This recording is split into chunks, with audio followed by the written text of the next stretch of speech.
Coming off of the new year, perhaps you set a lofty expectation for yourself. You said, I'm going to read X amount of books this year, or I'm going to work out this many times this week, or I'm going to take a break from social media. There are many goals we set.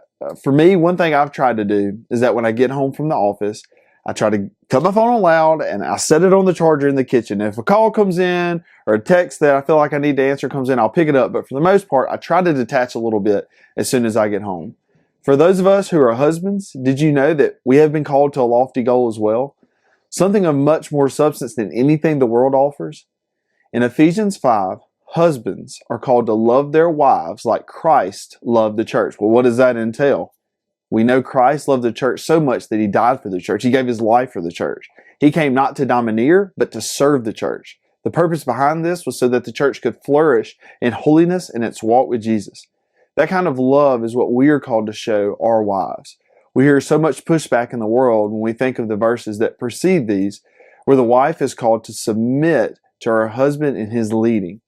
But this is why, because the husband is literally laying down his life day by day as he leads in service and humility with his wife. That's why the Bible tells us in 2 Corinthians 6 to not be unequally yoked. The marriage partnership is a picture of God's partnership through Christ with the church. So, husbands, what does your relationship with your wife look like? Are you loving her like Jesus loves us? I know this is a reality check for me each time I read it. Also, husbands, ask yourself, do you even know Christ in saving faith? See, you can't love your wife with a love that you have yet to experience. May Jesus be Lord over each of our lives and over every marriage.